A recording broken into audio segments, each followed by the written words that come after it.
Hai semuanya, gimana kabar kalian? Semoga selalu dalam keadaan baik. Jadi welcome back teman-teman di segmen analisa kripto, dan di video kali ini kita akan bahas soal COTI ya, atau COTI sesuai dengan requestan dari eh Izul Gibbon. Katanya minta dibahas soal COTI.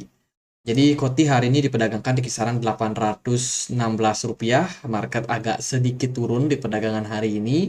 By the way, ini tanggal 4 Juli ya teman-teman. Kalau kita perhatikan dari COTI sendiri, ini merupakan sebuah project layer pertama ya, dengan beberapa tujuan ataupun proyek yang dia miliki, yaitu adalah untuk tingkat perusahaan yang memberdayakan organisasi dan membangun solusi pembayaran mereka sendiri.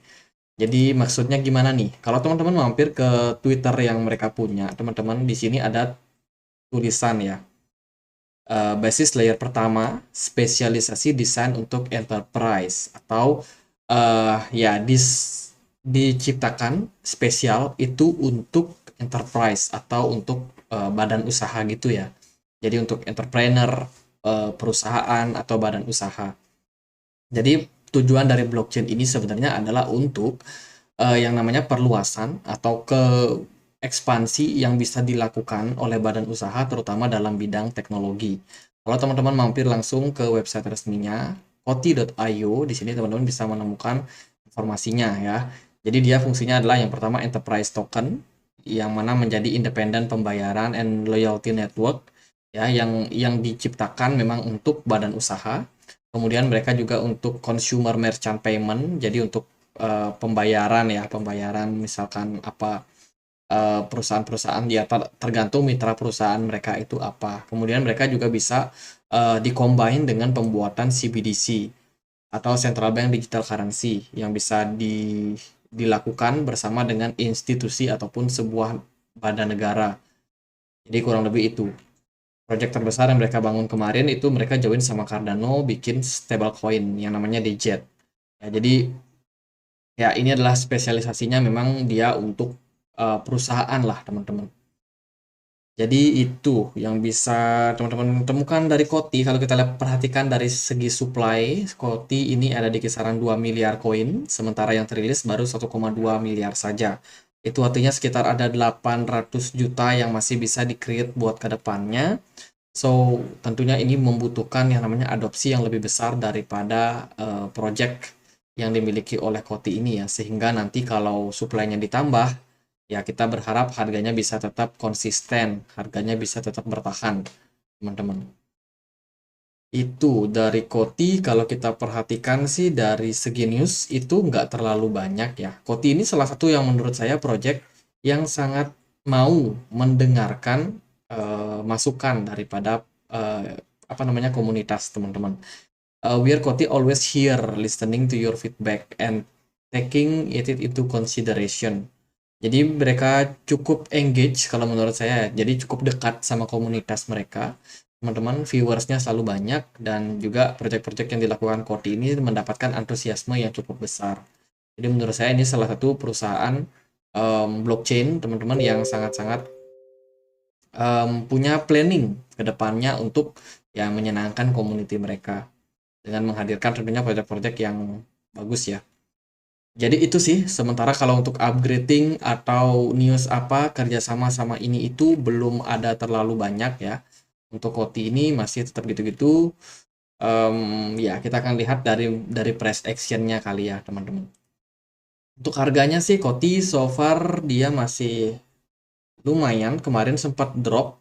Ini ketika kasusnya Binance sama Coinbase, kemudian juga altcoin yang dianggap sebagai security oleh SEC, pergerakan harga dari Koti sempat nyungsep turun teman-teman sampai 0,04, tapi sekarang udah kembali balik ke 0,05.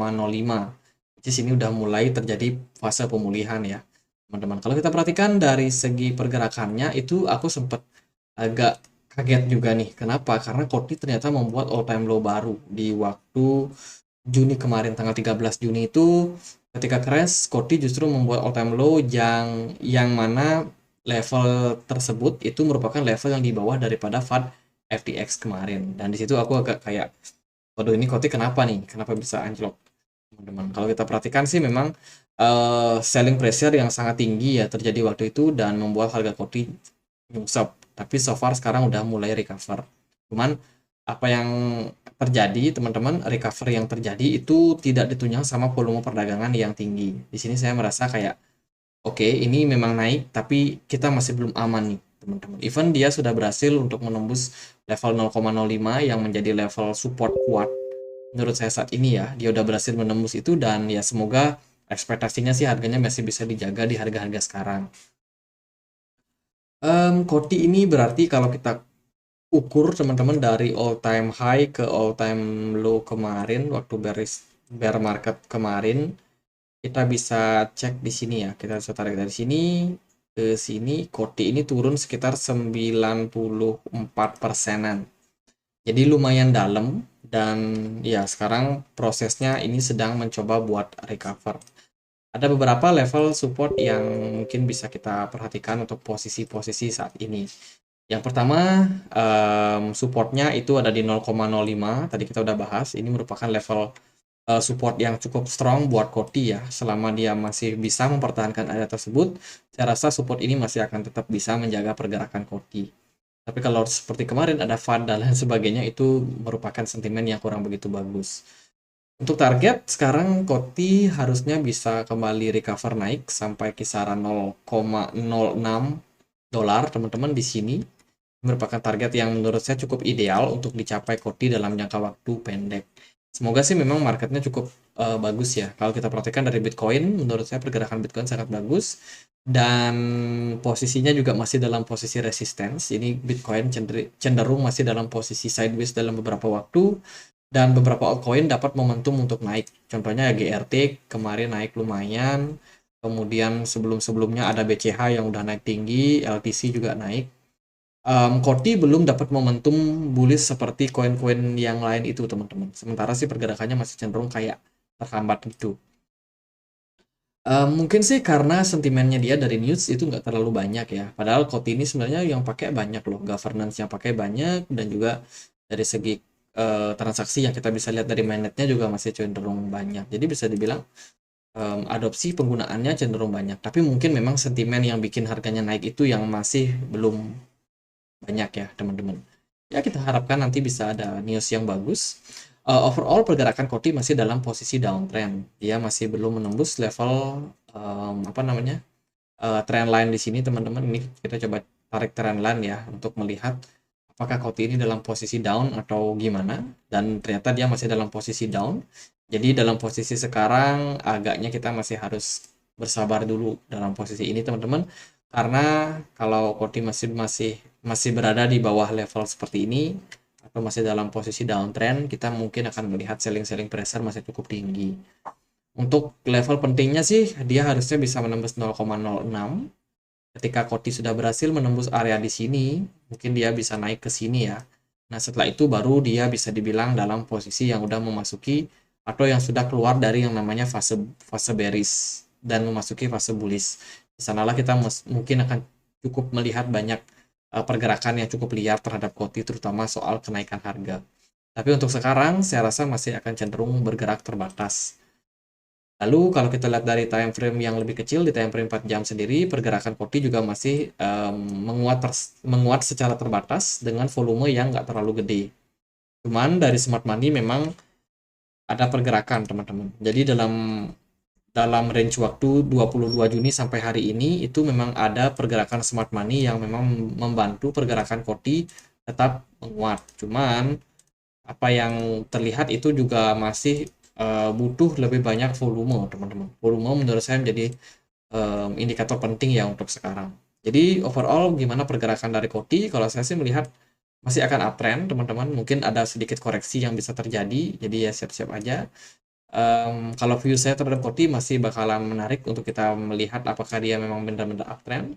Tapi ya hopefully semoga bisa uptrend teman-teman. Mungkin target terdekat kalau dia bisa koreksi bisa ke 0,0519 dan kemudian kalau dia bagus trennya ya bisa rebound mantul dari level tersebut dan kembali menguat ke 0,0618.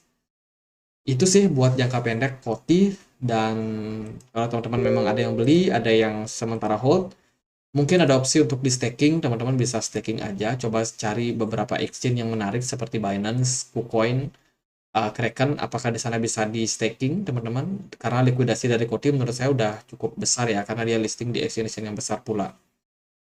Gitu aja deh buat Kotti, semoga bisa bermanfaat. Kalau ada pertanyaan lain, ada koin lain buat dibahas, silahkan langsung tulis di kolom komentar. Kita juga punya komunitas diskusi di Telegram. Ini banyak teman-teman yang sharing informasi. Kita juga selalu update ya, untuk update-update terbaru soal Bitcoin.